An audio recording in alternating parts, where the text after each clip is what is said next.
Você sabia que o TDAH, transtorno de déficit de atenção e hiperatividade, pode ser confundido com transtorno de humor na infância? Não sabia? Descubra então a partir do caso que eu vou contar neste vídeo. Adolescente, 11 aninhos de idade, foi encaminhado para acompanhamento psicoterapêutico comigo a partir da avaliação do psiquiatra infantil de que ele apresentava um quadro de TDAH, transtorno de déficit de atenção e hiperatividade, com depressão associada. Por quê? Porque na verdade esse adolescente ele tinha esses comportamentos de agitação, ele tinha esses comportamentos de impulsividade, de não parar muito quieto, mas ele também tinha alguns comportamentos de se isolar na escola, de ficar extremamente irritado, porque a gente sabe que a depressão na infância e adolescência, muitas vezes ela é uma depressão muito mais irritável e irritada do que uma depressão mais apática. Era um adolescente que apresentava outro sinal aí bem característico de depressão: alteração no padrão de sono, de apetite, de humor, de interação, de aprendizagem, de socialização. Porém, ele veio com um diagnóstico de que essa depressão estava associada ao TDAH. Para o entendimento ali da psiquiatra infantil, por conta dele apresentar um déficit na aprendizagem, isso fazia com que ele ficasse se sentindo mal, com rebaixamento na autoestima e com isso, com questões ali, né, de depressão, de tristeza, de dificuldade de socialização e interação com os amigos de maneira associada. Então, esse adolescente havia já na infância começado com medicamento para TDAH, sem ter tido muita resposta. Ele começou aos 7 anos de idade, já no início da aprendizagem escolar, e fez várias trocas de medicamento, formulações de longa duração, formulações de mais curta duração, dosagens, e ainda não tinha conseguido ajustar essa dosagem aos 11 anos de idade. E aí, na recente consulta com a psiquiatra infantil, ele começou a utilizar um medicamento para a depressão, a fluoxetina, para tratar aí essa suposta depressão associada às questões ali de autoestima e aprendizagem. E o que aconteceu com esse adolescente? Na verdade, os comportamentos dele, ao invés de melhorarem, começaram a piorar.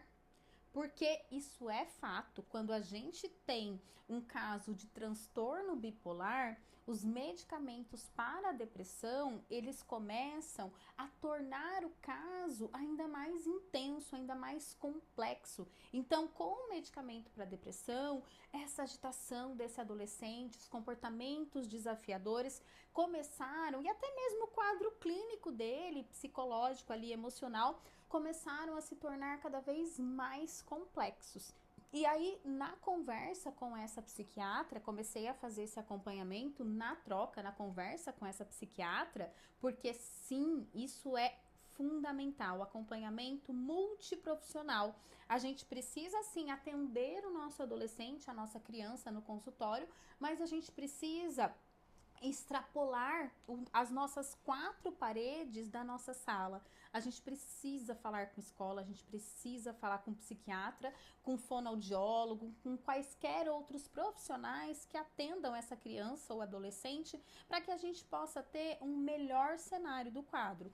E aí, neste caso, em várias conversas com essa psiquiatra, o que a gente foi entendendo?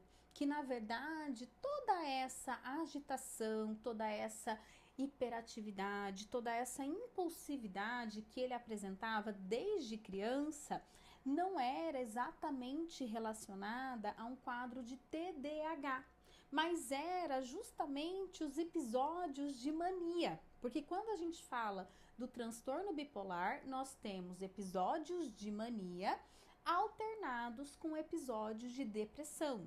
A depressão foi mais facilmente diagnosticada nesse adolescente, Mas a mania, e isso é muito comum em crianças e adolescentes, por isso que a gente precisa saber muito bem como realizar bons diagnósticos diferenciais. A mania, essa agitação, essa impulsividade, essa energia exagerada, elevada, falar demais, pensamento acelerado, tudo isso muitas vezes é confundido com TDAH na infância e adolescência. Então, por isso, muito importante a gente estar alerta. E aí, entendendo o quadro desse adolescente, entendendo que, na verdade, nos momentos em que ele estava com menor energia, ele estava caminhando para a depressão, e nos momentos em que ele estava mais agitado, ele estava em episódios de mania ou hipomania, nós conseguimos estabelecer um bom diagnóstico para esse adolescente. Então, não era TDAH com a depressão, era transtorno bipolar do humor.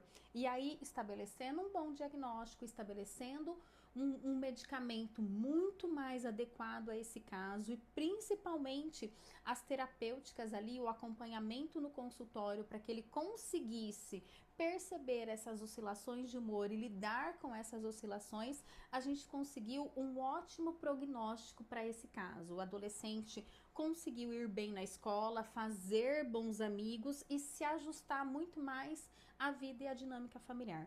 Tudo isso porque, é como eu digo sempre, bons diagnósticos levam a intervenções efetivas. E se você quer aprender mais sobre diagnóstico diferencial e intervenção com crianças e adolescentes, você precisa acompanhar aqui o nosso canal do YouTube, se inscrever, porque toda semana nós temos conteúdo de qualidade para você, e me acompanhar também lá no Instagram, @dani.fioravante.